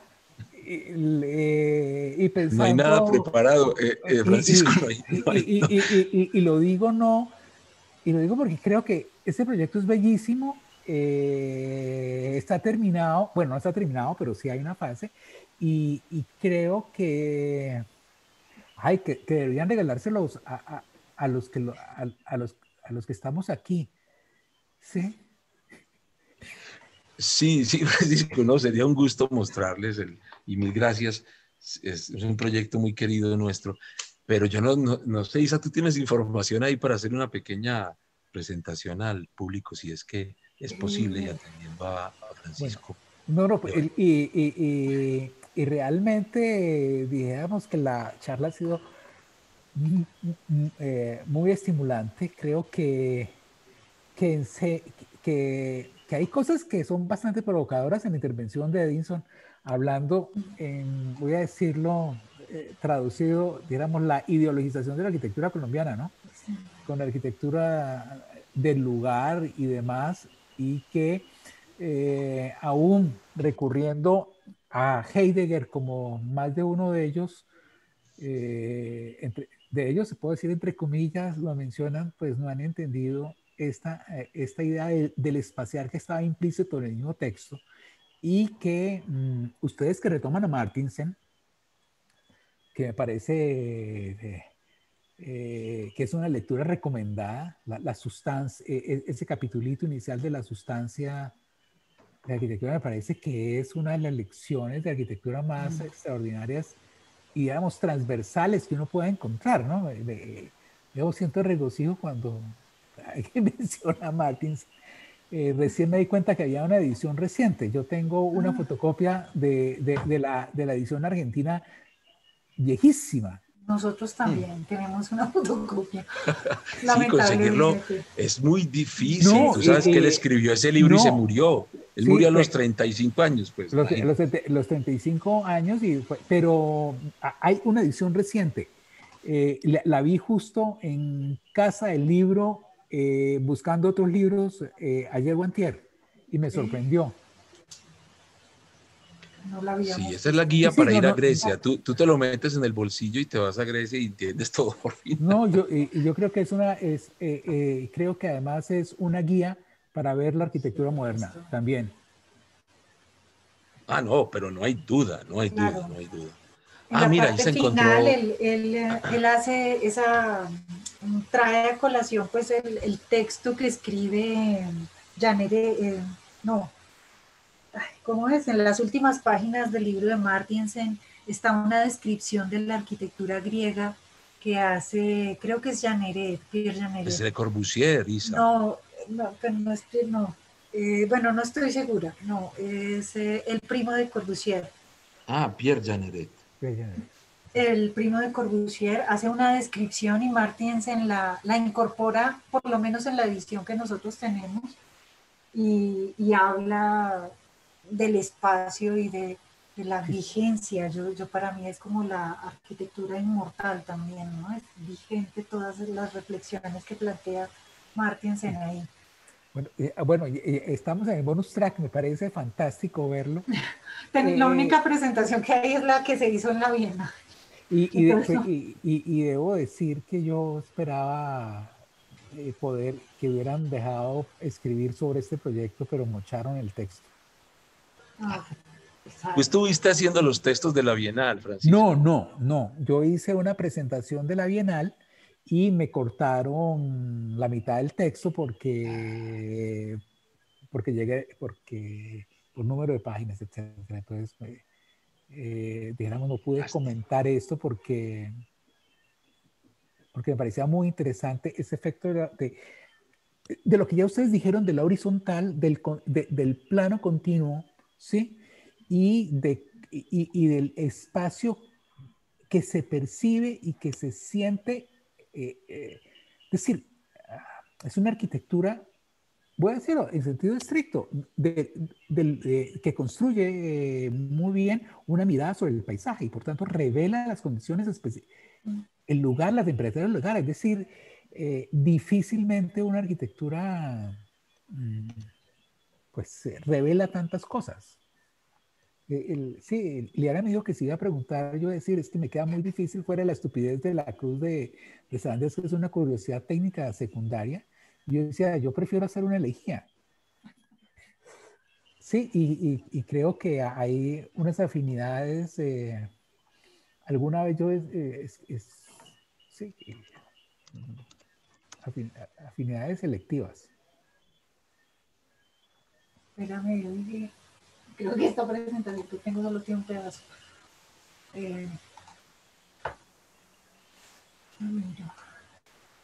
Pero no sé si quieren, miramos otra pregunta mientras... Una pregunta, la cruz de San Andrés en el voladizo, ¿cuál fue el argumento del ingeniero? Es que mira que la disputa con el ingeniero fue muy difícil. Porque es un voladizo. Es un voladizo y el voladizo en los cálculos se le deformaba. Nosotros le quitamos la cruz, se la quitó. Pero él dijo, yo no firmo si no me lo sostienen en una tensión, en una riostra. Una riostra en doble sentido. Sí, lo tuvo que arriostrar, pero ¿sabes por qué? Porque el edificio, nosotros le ganamos una batalla que fue muy bella, que fue quitar la diagonal de la base. Mira que generalmente reclaman la diagonal en el plano noble, o sea, ellos te triangulan y entonces no nos imaginábamos una X en el plano de circulación peatonal pública. Claro. Entonces, él dijo, la única manera de que este sistema en Manizales que tiembla todo el día funcione es que entonces subamos la X y la engordemos.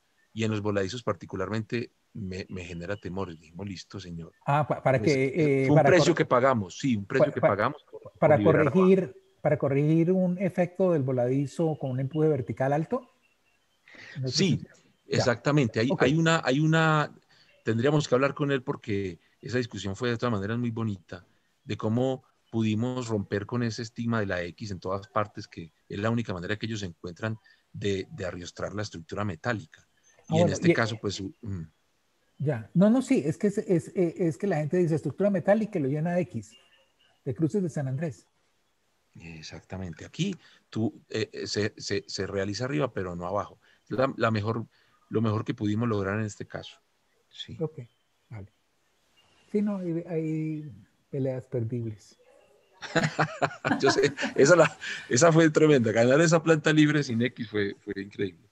Ok. Bueno, hay que educar a los ingenieros. Esa es mi conclusión.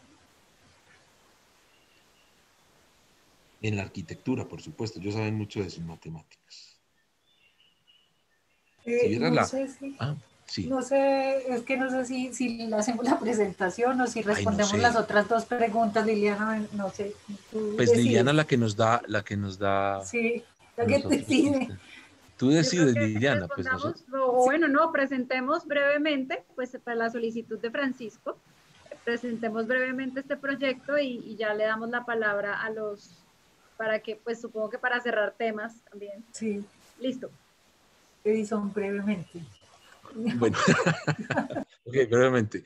No, pues esto es un campus de la Universidad Nacional en un sector del país tremendamente abandonado. Todos sabemos que entre La Guajira y el Cesar, esto está en la frontera entre ambos departamentos, pues hay un desarrollo muy precario en todo, pero más aún en el tema de educación superior. Por tal razón, la universidad acepta la invitación de la región, de los líderes de la región, para instalar contra todo pronóstico, porque la Nacional es muy reticente a abrir campus y ha hecho lo posible por no hacerlo, inaugurar una sede nueva en la costa, en el Caribe continental, y entonces nace un proyecto que inicialmente surgió como una pequeña sede, pero que luego nos fuimos dando cuenta de que era el proyecto, según ellos mismos, más importante después de la fundación del departamento, que fue en el 68, que lo fundó pues López Miquelsen y todos estos Araujo. El tema entonces se convirtió en un verdadero campus que iba precisamente a resolver o que quiere resolver grandes temas regionales. Por tal razón, entonces, se invierten unos dineros importantes. En una primera etapa, unos montos que llegan a los 60.000 millones y en una segunda, unos montos que llegarán a los 100.000 millones para lo que está pintado, más un edificio pues, que será en segunda etapa. Entre esos está pues, una serie de aulas, unos laboratorios, que es lo que estamos viendo ahí en esta foto, y una biblioteca en la que nosotros de alguna manera invertimos un tiempo considerable porque quisimos que fuera, como debe ser en un campus, pues el edificio emblemático y teniendo en cuenta muchas cosas, pero tal vez la más importante, el tema climático y la condición de un paisaje semidesértico que es el que se presenta allá.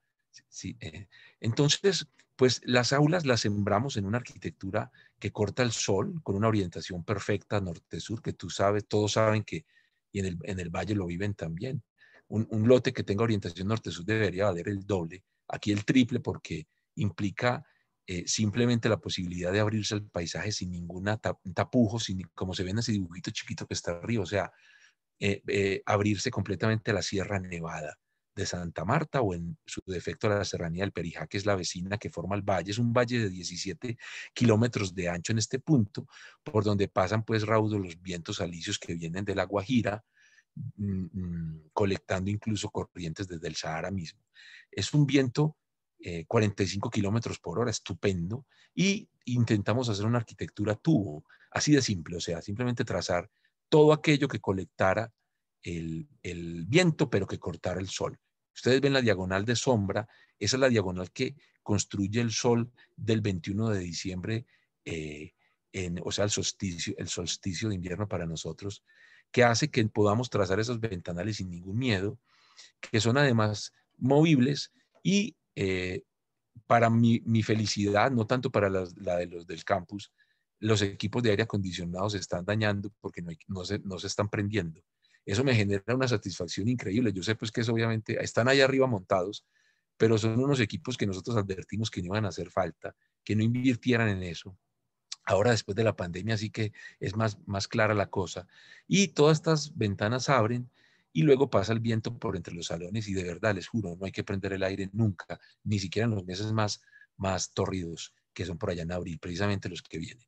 Que sea tubo es claro, el viento tiene que pasar. Y la arquitectura que hacemos los cachacos, los bayunos, los paisas en la costa, ellos dicen que es ridícula porque la llenamos de esquinitas donde se hacen los zancudos, o sea, las enfermedades, las arquitecturas de allá tienen que ser tubulares. Eso lo entendimos y no nos pusimos a especular con nada. Y lo que resultó fue un edificio sencillo, las aulas, que son estas que ven, con unas stoa que las acompañan para caminar. Luego hicimos unos laboratorios, ya voy a entrar a la biblioteca, son 5 minutos. Unos laboratorios de planta libre también, todo el sistema está basado en la planta libre. Y como tenía que ser cruciforme por unas ciertas condiciones de la actividad, decidimos en vez de hacer pues un sistema de corte del sol, de solsticios con esos planos estructurales que son muy alargados como en las aulas, construir un sombrero.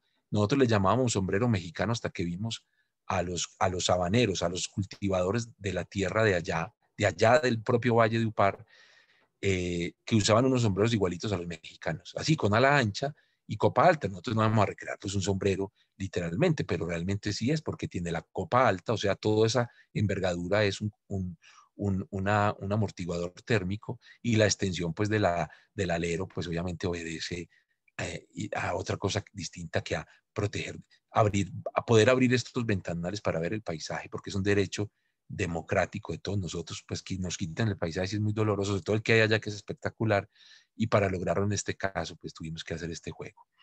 Bueno, pues no me va a extender ahí más. Sí, son laboratorios pues, de docencia muy sencillos. También hicimos una cafetería con los mismos criterios. En este caso, pues la cubierta nos permite tener una luz interior muy bella que se mete por entre las vigas porque dejamos abierto pues el escenario para no tener luz de día. Esto que están viendo aquí sucede allá. Miren que hicimos unas vigas abrazando la columna y entonces en esas rajas entra la luz divina y eso está delicioso, no solo por los vientos cruzados, sino por la iluminación natural. O sea, la arquitectura de hoy debería dejarte tanta pretensión y pensar en no prender luces en el día y que sea confortable, ya estaría muy bien, digo yo. Bueno, obviamente siempre buscamos proporciones, formas, escalas, emplazamientos correctos, decentes, pero esencialmente eso es la cafetería. Esta es la cafetería. Bueno, vamos rápido allá entonces porque yo sé que todos están afanados. Y esta es la biblioteca.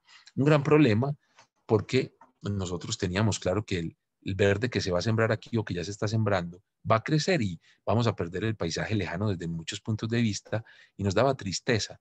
Entonces decidimos concebir una fenetra en Longer, o sea, la ventana corbuseriana, pero sin amagues. Nosotros cuando encontramos una cosa nos pegamos a eso como mejor dicho, como los bebés de los papás. Y eso funciona, tiene que funcionar. Y entonces construimos a cada lado del edificio. Como ustedes ven, la orientación nos determina la forma, la proporción mejor. Es alargado porque esa es la fachada norte y es cortico en las otras dos porque es naciente y poniente y ahí da el sol terrible todo el día o toda la tarde, toda la mañana o toda la tarde. Entonces construimos una gran ventana. Yo digo que es un edificio ventana. Claro, para lograrlo no podíamos caer en la trampa de construir columnitas abajo porque luego cuando lo elevamos para ver el paisaje de las sierras todo el día, cuando crezcan los árboles incluso, pues descubrimos que el edificio puede proteger su espacio inferior y que la plaza debería, que es un plano de concreto, eso no tiene ningún diseñito de nada, no, simplemente los cortecitos decentes de la placa de concreto, baratica, y poner una columna hubiera sido un verdadero y lamentable error. Entonces nos sentamos con el ingeniero otra vez a pelear y a buscar un sistema que por fortuna ya se lo había inventado Kahn en el Salk Institute con la Fayeren del pues no inventado, pues seguramente lo habían inventado hace años, pero él lo usó en la arquitectura estupendamente en los laboratorios Salk y lo trajimos acá, la Bayeren del Ovieren del pues como le queramos decir, nos resolvió todo el tema porque es una viga a momento que está puesta donde están los libros, o sea, donde está la carga de 800 kilos por metro cuadrado, y luego lo otro lo pudimos liberar con unos tensores, ahí falta poner unos paños de rebote de luz que van a completar el asunto, y lo más bello de todo es que pusimos las mesas y las sillas donde deben ir, o sea, al lado de la ventana, que fuera democrático, en este lado mirando la sierra, que además les voy a decir algo que es increíble, y es calculamos desde la última silla, de la última mesa, la posibilidad de ver los picos Colón y Bolívar que están allá, ese es el Olimpo de los dioses Tayrona, que son los montes más altos de Colombia y que se ven patentes en la mañana desde cualquier silla de estas, y ese privilegio no lo podíamos negar. Entonces el cortasol que ven ahí lo pusimos de tal manera que la línea directa entre el observador y los picos se construye sin problema. Son 72 kilómetros, pero se ven patentes en la mañana. Entonces dijimos, bueno, esto funciona y qué rico poder leer al lado de una ventana con luz natural y no tener, pues ahí hay lámparas, obviamente de noche y algunos días pues habrá, pero qué rico poder estar al lado de una ventana, no hay que hacer más. Y dijimos, ya no hay que hacer más, ya lo otro lo ponemos con colorcitos y toca, pero eso es lo importante. Y esas ventanas están a ambos lados del edificio y los libros están en el corazón donde está la Bayeren. El otro se resolvió con estructura. Y le pusimos una plataforma porque esos edificios tirados como una especie de mamotretos ahí como robots puestos como que fueran a salir caminando no nos funcionan y hay que agarrarlo al piso. Entonces esa plataforma nos dio ese afinamiento a terreno que tuvimos que enterrar un poquito precisamente para que no se desproporcionara la placita, la pieza y sobre todo con la pata. Fue un esfuerzo grande para poder instalarla en el lugar, en esas, digamos, ajustes de terreno y poder poner en la planta baja pues todos esos servicios que no son de lectura, o sea, que son oficinas, archivos y todo eso que no es, porque no nos queríamos gastar un solo centímetro de esas ventanas en una parte del programa que no fuera sentarse con un libro y descansar la vista mirando pues el Monte Colón o Bolívar o lo que se pudiera ver en cualquier momento del día. Eso es. Fue ingeniería, fue arquitectura. Estos son los baños, los enterramos. Esos son los jardines que dan allá, son secos. Sí, ahí están pues los lavamanos. No, eso es lo que da allá, eso no da más. Eso es un desierto lleno de culebras. Sí, eso es Francisco. No, yo sé si hay alguna pregunta, pero ahí está muy prácticamente resumido. Bueno, muchas gracias. Francisco hacía unos comentarios en el chat, pues para que los lean. todos, por favor. Yo le doy la palabra a Pablo Buitrago. Pablo. Hola, hola. Luego sigue Carlos Cerquera. Sí, ok. Bueno, Isabel Edison, muchas gracias. Una muy, muy linda charla. Me ahorraré el tema de que bien hecha, bien sustentada, etcétera. Es muy linda la charla, me gusta mucho, muy inspiradora. Y por otra razón, por una razón personal, es que yo soy de Manizales y crecí detrás del Club Manizales y nadaba en la piscina del club. Y entonces, para mí, por supuesto, conocí a Jorge Gutiérrez. Es una cosa maravillosa escucharlos hablar de esa manera de esta ciudad. La pregunta o el comentario que tengo es como para otra charla, ya que afortunadamente nos mostraron lo de Valledupar, que a mí también me pareció muy lindo cuando escuché la charla anterior de Edison. Pues simplemente la voy a enunciar, podemos dejarla para la siguiente invitación. Pero es que con el sentido pedagógico con que nos presentaron la charla, pensando en los estudiantes y bueno, y en nosotros, por supuesto. Yo quisiera darle otra vuelta, quisiera que le dieran otra vueltica al tornillo sobre el tema de que lo insistieron, la relación y distancia que puede haber entre dos términos que aún no logro decir, poner en contraste, que sería, pero les voy a decir, la relación y la distancia entre la originalidad y la interpretación. Porque creo que allí ustedes han centrado toda su atención como investigadores del proyecto en esta capacidad de interpretar y entender. Y esta cosa compleja de los aspectos de buscar la originalidad es nefasta, ¿no? Así que el tema me parece lindo, me parece que es un tema de seguirlo conversando y creo que en los espacios académicos es muy pertinente esa reflexión. Muchas gracias. Pablo, yo no sé si me permites, yo Claro, primero, Isa, adelante, no, adelante. Pablo, primero invitarte porque es un tema que a mí en particular me interesa mucho, es el tema de la influencia, la reinterpretación, la innovación, la originalidad. Es un tema que vamos a tratar en las conversaciones de arquitectura que estamos haciendo con las otras dos sedes de la Nacional. En las conferencias de los miércoles, un día vamos a tratar el tema de la copia, porque nos parece que académicamente o en la academia debería darse la discusión sobre ese tema. Para nosotros la originalidad es ir al origen, que es justamente como lo contrario que para la mayoría de nosotros significa. O sea, para nosotros es rastrear el origen de las cosas y poner ese origen en vigencia de alguna manera. Es creo que la labor más difícil. Lo que más nos cuesta en el proyecto creo que es rastrear el origen a veces del problema para entender el problema y poder plantearnos la solución.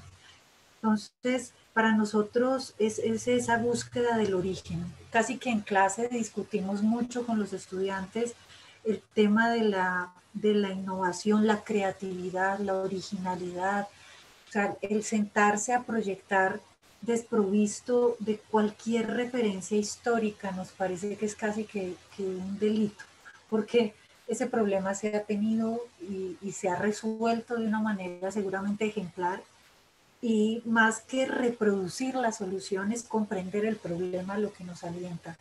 Entonces, yo creo que para nosotros, creo que somos originales en tanto buscamos el origen y huimos un poco de la búsqueda desesperada de la diferencia. Tal vez creo que es algo que caracteriza nuestra arquitectura contemporánea.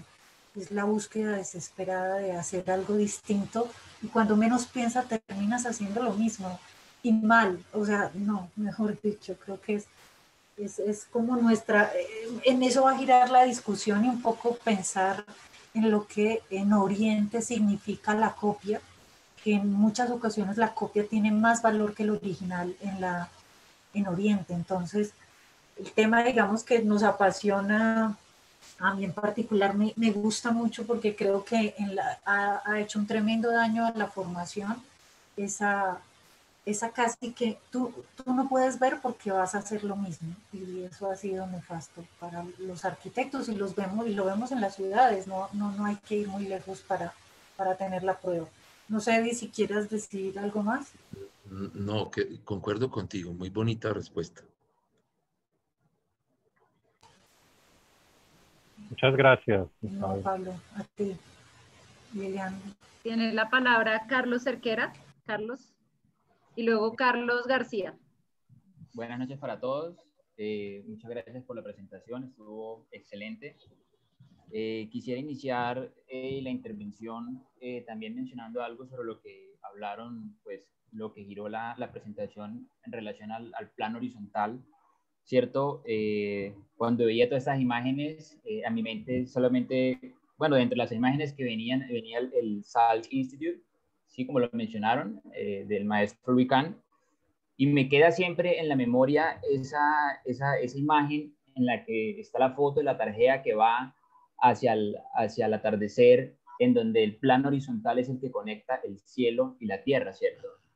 Y me causa curiosidad porque Bruno Quesada mencionaba que precisamente ese plano de horizonte es el que conecta a Urano y a Gaia, al dios de la tierra y al dios del cielo. Es un tema como mítico, muy, muy interesante. Y eso al final pues me lleva a pensar también en uno de mis maestros preferidos, Rogelio Salmona, cuando él mencionaba que hacer arquitectura debe ser algo muy parecido o buscar la confluencia entre historia y geografía. Y en este caso, y relacionado a ustedes, yo veo la historia más es como esa historia, no como la historia en tanto historia, sino en tanto a memoria individual, ¿sí? Y esa memoria individual, cómo se ve reflejada dentro de los proyectos, que al final lo que me lleva es, pues, cuando yo veo los dos proyectos que presentaron, veo esa confluencia como de unir y de encontrar el punto en común entre lo estereotómico y entre lo tectónico, o por decirlo de otras maneras, entre lo liviano y entre lo pesado, entre lo libre y entre lo cerrado.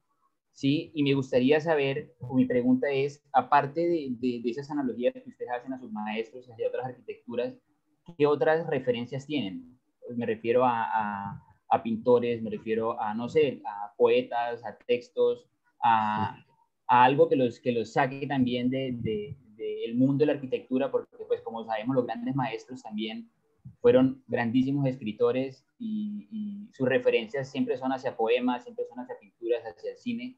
Entonces me gustaría saber eso cómo se ve en su arquitectura y en su misma memoria autobiográfica individual.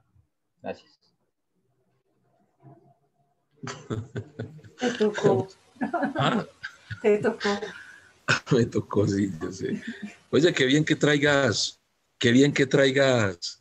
lo del plano del Salk, De Kahn. que no es de Kahn. Todos suponemos Bueno, que es de Kahn, pero realmente lo diseñó Barragán. ¿Tú sabías eso? Hasta Lo ahora me diseñó. vengo a enterar. Y Kahn llamó a Barragán, que eran amigos, y le dijo, estoy muy enredado con esto. Y Kahn dibujaba unos palitos, unos arbolitos ahí.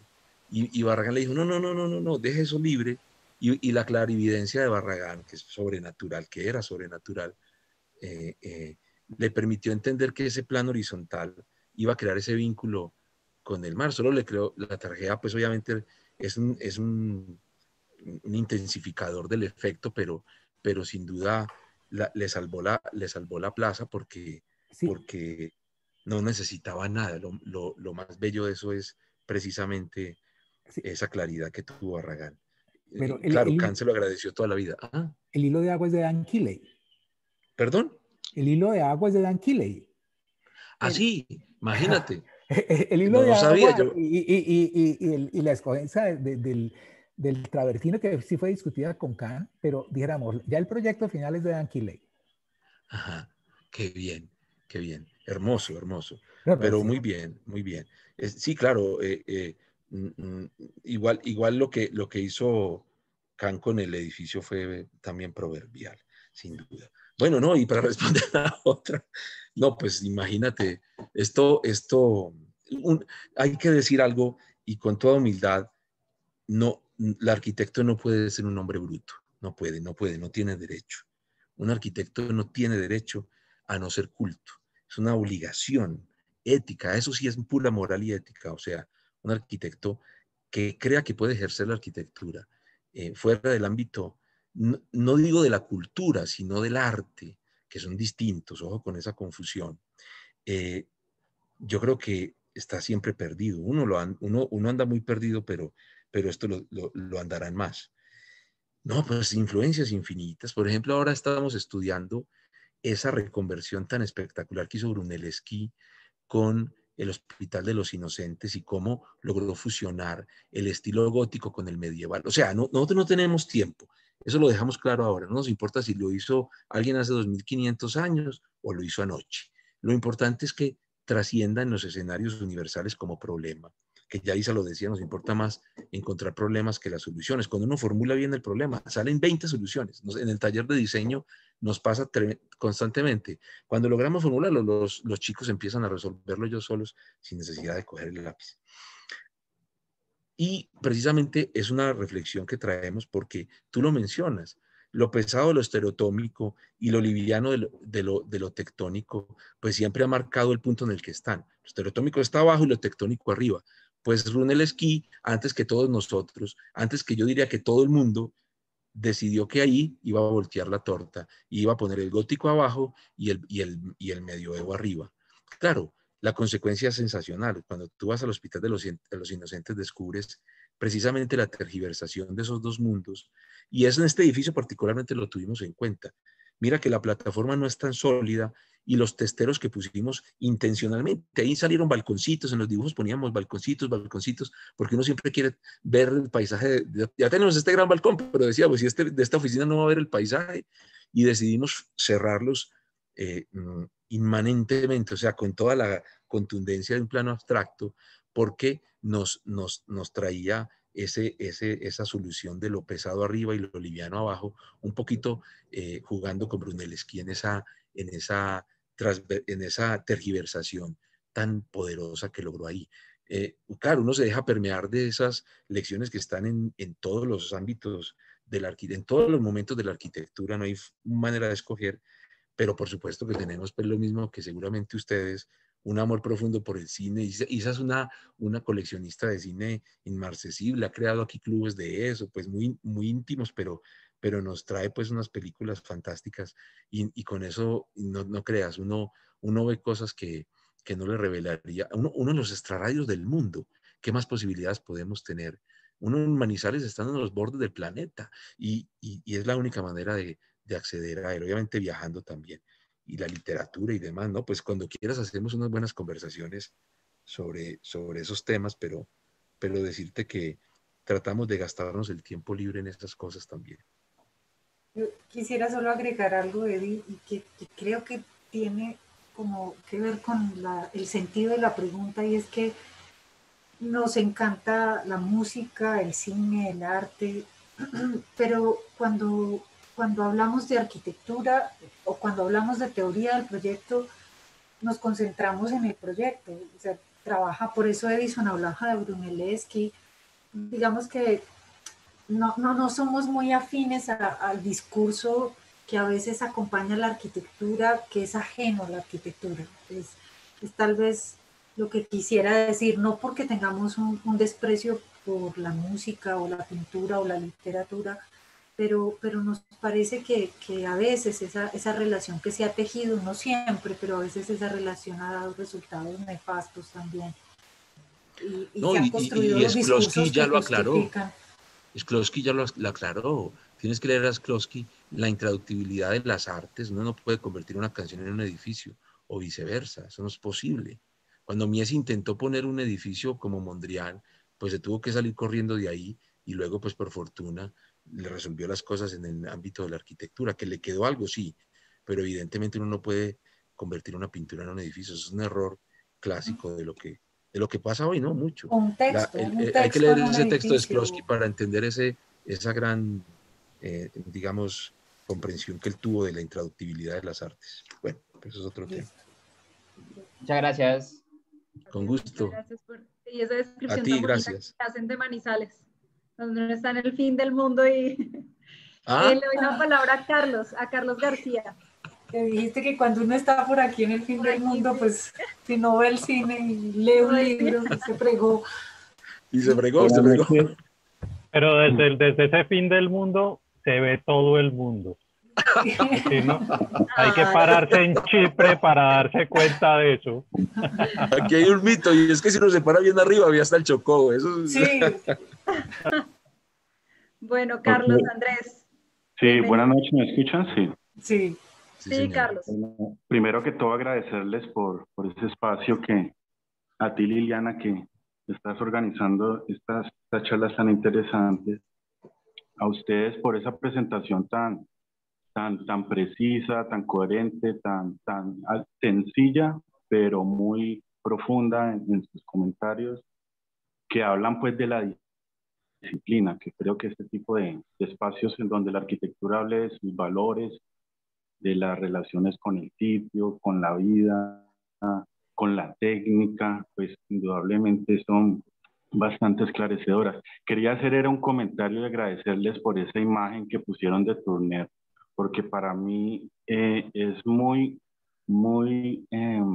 genera muchos sentimientos. Una pequeña anécdota aquí.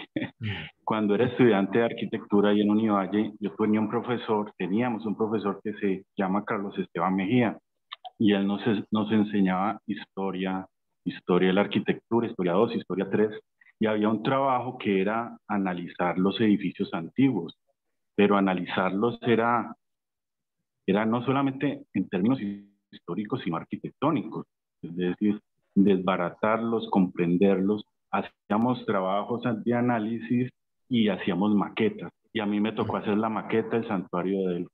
Yo encontraba imágenes, fotografías, pues no fotografías, dibujos en astrometría, pero para hacer la maqueta realmente no tenía una información importante que me diera las altimetrías del terreno, hasta que pude encontrar ese cuadro, y eso fue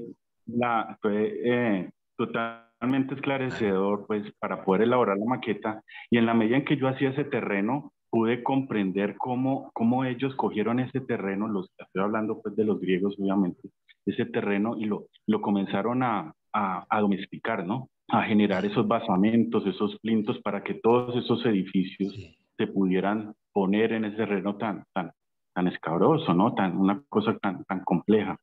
Y entonces uno ahorita ya reflexionando más acerca de hacer la maqueta y la presenté y todo ese tipo de cosas, es como esa relación entre la arquitectura y la geografía, que ha sido tan hablada por todos, desde Ray, no sé, decir que la arquitectura es del lugar, respecto al paisaje, y que todos estamos, digámoslo así, en función de respaldar y hacer claridad frente a qué es lo que realmente significa esa relación.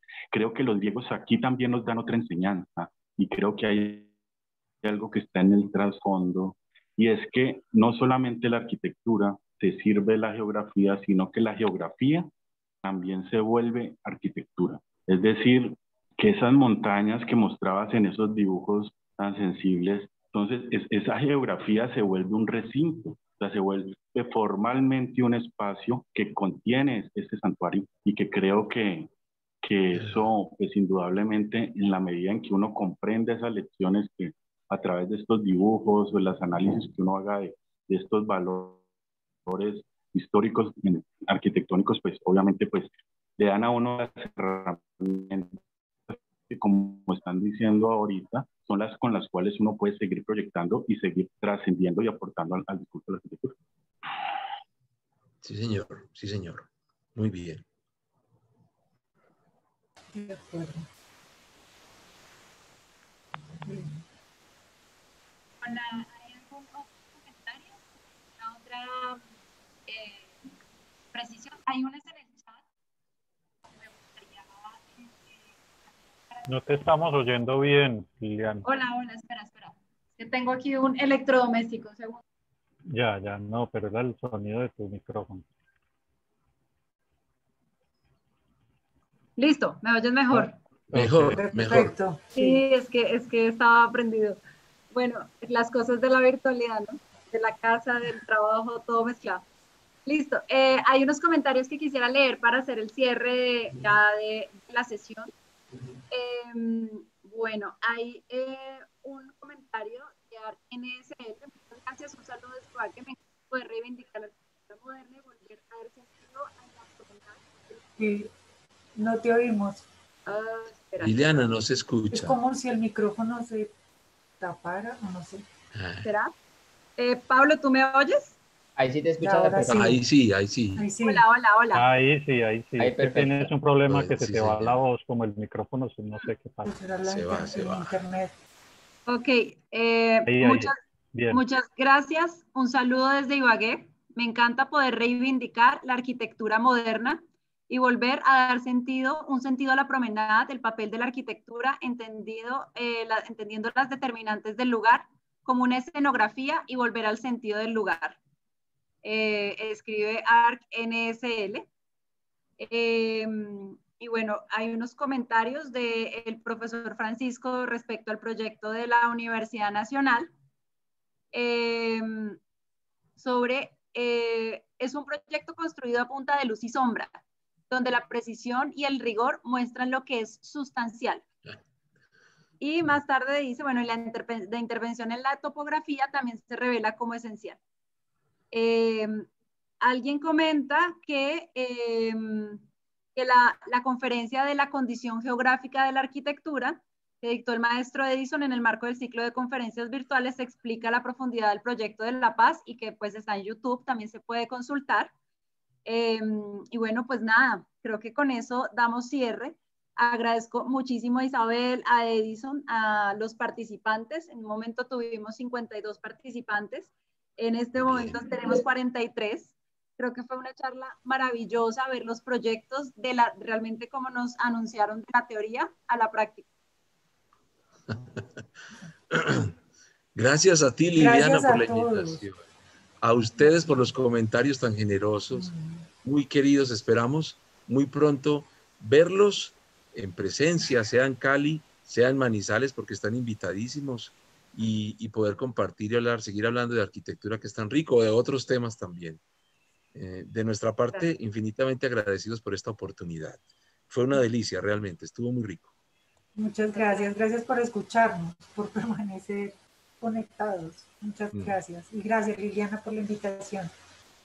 Muchas gracias a ustedes y bueno, esperemos que abran los campus pronto. Sí, sería bueno verse. Claro, ojalá, ya casi. Ya casi. Muy bien. Que tengan buena noche. Muchas gracias. Bueno, muchas gracias a todos. Un abrazo, Pablo, Francisco, chicos, un abrazo grande. Chao. Gracias, hasta luego. Gracias, hasta luego.